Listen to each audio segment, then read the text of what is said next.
Dans cette vidéo, je vais t'expliquer un principe sur le closing que personne ne t'a jamais expliqué sur le marché français, dont tu n'as jamais entendu parler à propos des objections, qui aujourd'hui te fait perdre plusieurs milliers d'euros chaque mois et qui fait que tu n'arrives pas à atteindre les 5K par mois stables avec ton activité et que tu es toujours bloqué entre 1000 et 3000 par mois instable. Hier, du coup, je discutais avec un ami coach. Justement, l'idée de cette vidéo m'est venue suite à cette discussion que j'ai eue. En fait, c'est un truc que j'avais conscientisé, mais que j'avais complètement oublié qu'avant, je ne savais pas. En fait, il m'a dit qu'il avait manqué un closing à cause d'une objection, une objection particulièrement coriace et chiante de son point de vue. En gros, c'était un prospect qui voulait démarrer que s'il y avait des appels one-to-one tous les jours. Tous les jours. Sauf que forcément, lui, il propose une offre à 3000 euros ou quelque chose comme ça. Et ce n'est littéralement pas possible de faire du one-one tous les jours pour 3000 euros. Ça, c'est quelque chose que tu payes plusieurs dizaines de milliers d'euros. Et entre nous, faire du one-one tous les jours, on sait très bien que c'est totalement inutile. Si tu es un peu avancé, tu sais très bien que le one-one c'est utile, mais tous les jours ça sert à rien puisqu'il faut déjà le temps que tu incrémentes, etc. Donc une fois par semaine ça suffit largement.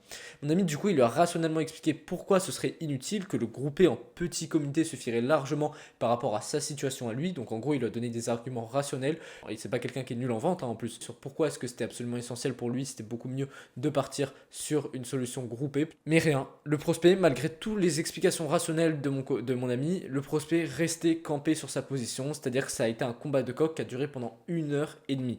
1 heure et demie à essayer de traiter cette objection. Je vais pas aller dire le mot entre guillemets magique sur quoi va porter toute cette vidéo, mais en gros c'était une objection qui était absolument pas nécessaire de traiter, et pourtant il a passé 1 heure et demie pour rien. Il m'a dit après, c'est quoi ces prospects complètement fous? C'est probablement aussi ce que tu penses, genre minimum un coaching one-one par jour. Personne ne demande ça, ça ne lui est jamais arrivé. Et du coup, il remettait la faute sur le prospect. Il disait, je veux plus avoir de prospects comme ça, c'est toujours les mêmes, c'est tel profil de personne.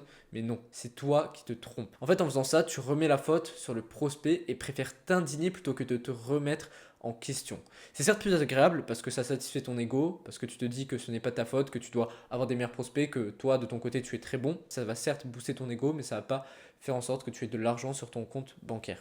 À la fin du mois, tu te retrouves avec 2000 de CA et tu demandes comment avoir des prospects plus qualifiés parce que tu penses que s'ils arrivent en appel et qu'ils ont ce genre d'objections, ce genre de choses et que tu n'arrives pas à les closer, c'est que ce n'est pas des gens avec qui tu voulais travailler. Sauf que c'est totalement faux. Tu cherches alors une solution, Ads, VSL, Setting IA, tu essayes de mettre en place des systèmes.io, des systèmes de qualification comme ceux que je t'ai présentés hier, qui sont certes très utiles, mais que tu dois combiner avec les bonnes compétences en closing. En fait, ce que je veux dire par là, c'est que tu auras beau mettre toutes les choses en place que tu veux, avoir le meilleur setter, avoir les meilleurs ads, etc. En appel, si tu n'es pas bon en vente et que notamment tu ne sais pas gérer ce genre de situation, ce n'est pas un problème de prospect qualifié, c'est juste que tu manques de compétences en vente et tu n'atteindras jamais les 5K par mois avec ton activité. Donc arrête de remettre la faute sur tes prospects, intériorise le problème, arrête d'avoir un locus de contrôle externe, de considérer que c'est des facteurs extérieurs qui ont fait en sorte que tu n'as pas closé, considère que c'est de ta faute, vraiment. La solution, elle va se trouver sous tes yeux. Le vrai problème numéro 1, va y en avoir deux du coup pour traiter ce genre d'objection. Le vrai problème numéro 1, c'est que ce n'est pas un problème de lead qualifié, le problème vient de toi. À chaque fois que tu ne closes pas, pars du principe que c'est de ta faute. Même de manière générale, dans ton entreprise, quand il arrive une couille, un truc, pars toujours du principe que c'est de ta faute. Et ça le sera, en fait, la vérité, c'est que ça le sera dans 98% des cas. Responsabilise-toi, considère-toi comme le seul et unique responsable de l'issue de ton closing. Au lieu de mettre la faute sur le prospect, demande-toi qu'est-ce qui a pu conduire à ça et qu'est-ce que tu dois éviter de reproduire sur tes prochains calls. 98% des cas, ça va être de ta faute que le closing ne s'est pas fait, ou ça va être de ta faute que cet événement s'est produit. Et honnêtement, je préfère largement moi me responsabiliser dans 98% des cas, même si, enfin dans 100% des cas, même s'il y aura 2% des cas où ce ne sera pas vraiment ma faute, plutôt que de me déresponsabiliser tout le temps et du coup à la fin manquer énormément de choses parce que j'ai pas pris la responsabilité par moi-même et que je me suis dit ok c'est la faute de lui, c'est la faute de ci, c'est la faute de ça. Mets ton ego de côté, tes émotions quand tu analyses ton appel. Au lieu de mettre la faute sur le prospect, à chaque fois que tu n'as pas closé, normalement tu enregistres tes appels avec Fathom, peu importe Google, l'outil Google. À chaque fois que tu n'as pas closé, reviens sur ton appel et demande-toi objectivement quels sont les points positifs que tu dois reproduire. Regarde le non-verbal de ton prospect, comment est-ce qu'il se conduisait quand tu lui disais une certaine phrase. Et du coup, note ce que tu dois reproduire et à l'inverse, note aussi ce que tu ne dois pas reproduire pour éviter de le refaire et manquer des closings de cette façon. Alors certes, c'est une démarche qui n'est pas forcément simple, il faut mettre de côté complètement ses émotions et son ego quand tu analyses parce que tu vas te rendre compte au bout d'un moment que putain lui j'aurais pu le closer. Là, j'ai perdu 3000 balles à cause de cette erreur-là. Et ça fait mal de se dire ça, mais c'est absolument essentiel pour progresser. Comme ça, tu es sûr de ne pas refaire cette erreur. Alors que si tu restes dans ton ego, en soi, ça va être facile sur le court terme, mais sur le long terme, tu vas perdre plusieurs milliers d'euros. Donc à toi de voir ce que tu préfères. En vrai, c'est ok. Si tu préfères écouter ton ego mais perdre plusieurs milliers d'euros, fais-le. Le vrai problème numéro 2, du coup le premier problème qui est que tu extériorises le problème alors que dis-toi qu'il vient toujours de toi. La façon dont se comporte le prospect n'est que le reflet de comment est-ce que tu te comportes de ton côté. Le deuxième problème, c'est que malgré tous tes efforts d'analyse, tu ne décèleras pas ce que je vais te dire là. D'où l'intérêt de prendre un coach dans tous les domaines, c'est que malgré tous les efforts que tu veux, malgré le fait de rechercher sur internet, le fait d'analyser toi-même, au bout d'un moment tu ne sais pas ce que tu ne sais pas et tu as besoin de quelqu'un qui te dit exactement qu'est-ce qui te bloque à ce niveau-là et qu'est-ce qui fait que tu n'as pas closé. Donc en gros, en analysant toi-même, peut-être tu pourras trouver 30-40% de la cause, mais il restera 60-70% du fait que tu n'as pas closé, que tu n'arriveras pas à trouver cette cause-là. Le vrai problème numéro 2, c'est que tu traites des objections de surface. On va revenir à l'exemple du coup de mon ami coach. L'objection du prospect était je ne veux pas démarrer s'il n'y a pas du one-one tous les jours. Mais est-ce que ça c'est réellement une objection? Tu vas me dire oui, logique, c'est un obstacle qui l'empêche de démarrer. En fait, tu as à la fois tort et à la fois raison. Tout est une question de comment est-ce que tu perçois ça. Je vais t'expliquer parce que c'est probablement un peu flou pour toi. En vérité, tu as toujours deux types d'objections. C'est ça que je te disais que personne ne t'en a jamais parlé, que moi j'ai conscientisé en regardant des masterclass de personnes qui ont des programmes à plusieurs dizaines de milliers d'euros, que ce soit sur le marché US, que ce soit aussi sur le marché français. Et ça, je l'ai conscientisé, mais je me suis rendu compte qu'avant, c'est vrai, je n'en avais pas conscience, qu'en fait, il y a différents niveaux d'objections. On t'a toujours fait croire, par exemple sur Instagram, qu'il faut répondre de telle façon à un prospect quand il te dit ça. Il y a toujours une objection, ça doit se traiter, et il faut dire telle phrase, il faut faire tel type de questionnologie pour pouvoir la traiter entièrement. Sauf que ça ne marche pas comme ça, de 1. Et de 2, il y a plusieurs niveaux d'objection. Une objection, ça ne doit pas être tout le temps traité. Selon le niveau où c'est, ce n'est pas une objection. On appelle ça une objection, mais ce n'est pas forcément une objection. Il y a deux niveaux d'objection. Il y a 1, les objections de surface, et 2, les objections qui sont profondes. On va commencer par les objections de surface. Les objections de surface, c'est tout ce qui touche au comment. Comment est-ce qu'on va démarrer avec toi? Comment est-ce que tu vas m'accompagner? Comment ci, comment là? Globalement, c'est quelque chose qui sont une manifestation de la peur qu'il ressent au fond de lui. Même à coup sûr, les objections de surface n'entravent pas le closing, étant donné que ça signifie que si tu ne les traites pas de manière tout à fait classique, c'est-à-dire avec un raisonnement de questions, se faire une grande compte au prospect de l'incohérence, etc., si tu ne fais pas ça, ça ne va pas pour autant entraver le closing. Les objections de surface, donc, n'ont pas besoin d'être traitées. Ça peut paraître bizarre, mais oui, ça n'a pas besoin d'être traité.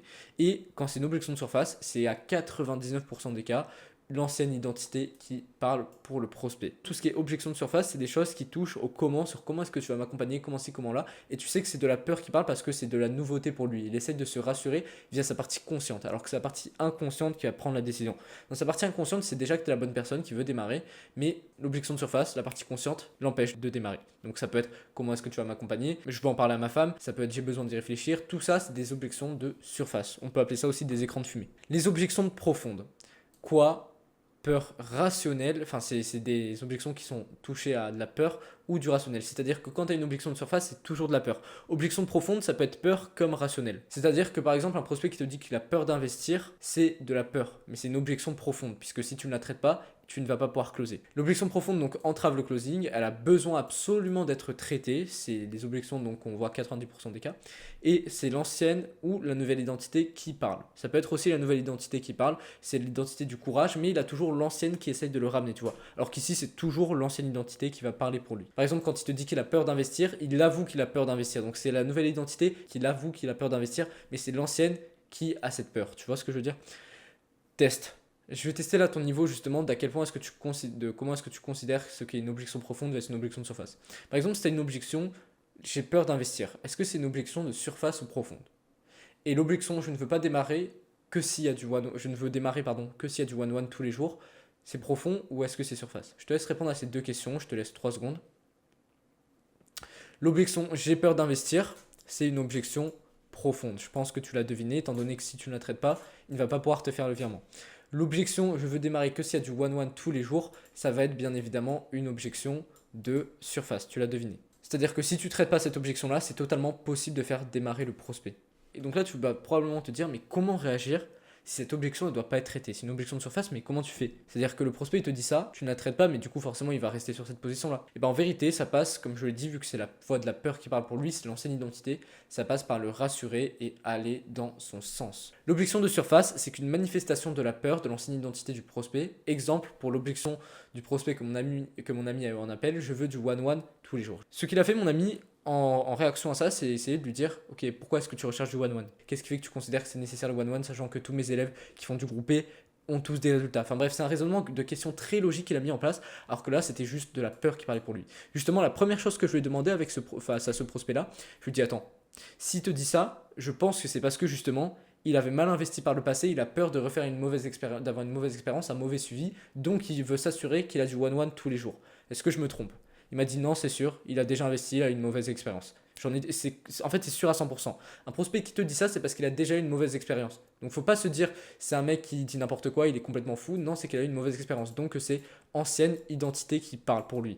La nouvelle identité, elle est dans l'optique de s'améliorer, d'être optimiste et d'avoir du coup une nouvelle chose. Alors que l'ancienne identité essaye de le ramener vers son passé, qui est qu'il a mal investi, qui est qu'il a eu un mauvais accompagnement. Donc l'ancienne identité veut s'assurer qu'il va avoir un bon suivi. Alors que la nouvelle en soi, si elle sait que c'est la bonne personne en face, bah, elle va de nouveau faire confiance. Donc quelle est la chose à faire à ce moment-là? Laisser l'ancienne identité, tu ne la traites pas, juste tu acceptes ce que dit ton prospect. Et en fait, quand il va démarrer avec toi par la suite, ce sera la nouvelle identité qui va le faire démarrer. Donc ce sera la nouvelle identité qui parlera à ce moment-là et plus l'ancienne. Moi, si j'avais un prospect aujourd'hui qui me dit je veux faire du one-one tous les jours, ouais, bah écoute, on pourra voir ça, oui, dans la solution.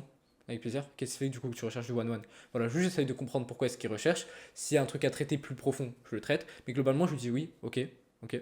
Et la façon, quand je vais lui présenter la solution, je vais présenter ce que la voix de la peur veut un petit peu. Je vais mettre que les côtés positifs. C'est-à-dire, je vais lui dire oui, il va y avoir du one-one par message 7 jours sur 7 tous les jours. Et il y aura du one-one à la demande aussi en appel. C'est-à-dire, dès que tu as besoin, on fait du one-one. Mais je vais pas lui dire il y a one-one illimité. Je vais juste lui dire à la demande. Et en fait, quand je vais lui dire ça, la voix de la peur sera en mode ok, c'est bon. La nouvelle identité sera en mode ok, c'est bon, je prends le dessus. Je peux faire le virement. Et donc quand il va faire le virement, qui est-ce qui parle? La nouvelle identité. Donc il va démarrer avec toi avec la nouvelle identité et après il va se rendre compte que le one-one c'est pas forcément nécessaire. Il va faire deux appels de groupe, peut-être il va te demander une ou deux fois one-one. Il va se rendre compte que les appels de groupe c'est très bien. L'ancienne identité va totalement partir, celle qui voulait être sûre d'avoir un bon suivi, d'avoir du one-one tous les jours va partir parce qu'il voit déjà qu'avec le coaching de groupe ça se passe très bien et donc il ne te fera plus chier avec tout ce qui est one-one, etc. Donc tout ça pour te dire que ça c'est une objection de surface, tu dois juste accepter ce que te dit ton prospect, aller totalement dans son sens et ne pas tomber dans le piège de la traiter. Et c'est ce qui va arriver dans 90% des cas, quand il va démarrer avec toi en tant que client, bam, la nouvelle identité va prendre le dessus, donc il ne voudra plus de one-one et tout va très bien se passer. Au pire du pire des cas, tu te rends compte que c'est toujours l'ancienne identité qui parle pour lui, mais ça arrivera dans 1% des cas, j'ai jamais vu quelqu'un à qui ça arrivait, mais l'ancienne identité parlera toujours pour lui et là il te demandera du one-one tous les jours, tu rembourses la presta, tu le rembourses et voilà. Donc au meilleur des cas, t'encaisses, qui va arriver 99% des cas.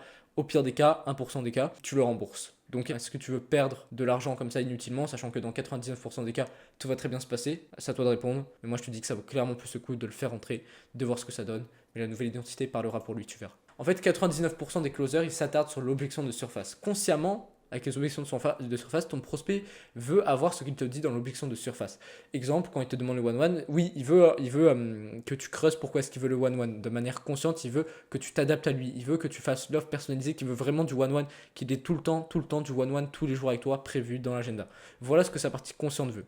Mais en fait, inconsciemment, il veut pas que tu la traites et il veut que tu décèles sa crainte profonde à propos de ça. C'est pareil avec l'objection, je dois en parler à ma femme. À ne pas faire, c'est ta femme qui prend une décision pour toi, ça te concerne toi ou est-ce que c'est ta femme que ça concerne? Ok, donc là tu vois, tu essayes de traiter l'objection de surface, ce qu'il t'a dit, l'écran de fumée entre guillemets. Alors qu'en réalité, ce qu'il y a à faire, c'est d'essayer de déceler quelle est la peur profonde de pourquoi est-ce qu'il dit ça. Et donc d'essayer de cerner en fait l'ancienne identité. Qu'est-ce qui fait que du coup tu as envie d'en parler à ta femme? Et là du coup tu décèles le problème profond. Et toi tu sais très bien qu'en fait c'est juste globalement 99% des cas, quand il te dit qu'il a envie d'en parler à sa femme, c'est qu'il a peur de prendre la décision, qu'il essaie de la fuir entre guillemets. Et donc à ce moment-là, une fois que tu es sûr que tu as bien cerné que c'était la peur ou autre chose, tu le dis. Est-ce que tu m'autorises à être 100% honnête avec toi pour t'aider à progresser? Donc c'est vraiment full bienveillance ce que je vais te dire là. Forcément le prospect va te dire oui bien sûr. Qu'est-ce qui fait que là je ressens que ta volonté de vouloir en parler à ta femme, c'est une manifestation de la peur de prendre cette décision-là et que c'est ton ancienne identité qui n'a jamais fait ça, qui essaye de te retenir parce qu'elle a peur de disparaître quand tu vas prendre cette initiative de la nouvelle identité. Qu'est-ce qui fait que je ressens que c'est de la peur de prendre la nouvelle décision? Il va te dire ah mais c'est vrai, oui, parce que j'ai peur, parce que j'ai jamais fait ci, j'ai jamais fait ça. Ok. Et là tu joues sur l'identité. Tu penses que du coup situation désirée, tu penses que le Benjamin qui fait 10 000 euros par mois, là tu remets tous les bénéfices en avant, qui a un revenu beaucoup plus que convenable, qui se sent enfin plus stressé par l'argent, tu penses que là il te dirait d'en parler à ta femme, de repousser cette décision par peur, ou est-ce qu'il te dirait de la prendre maintenant, là, tout de suite? Et forcément il va se diriger vers la voie du courage.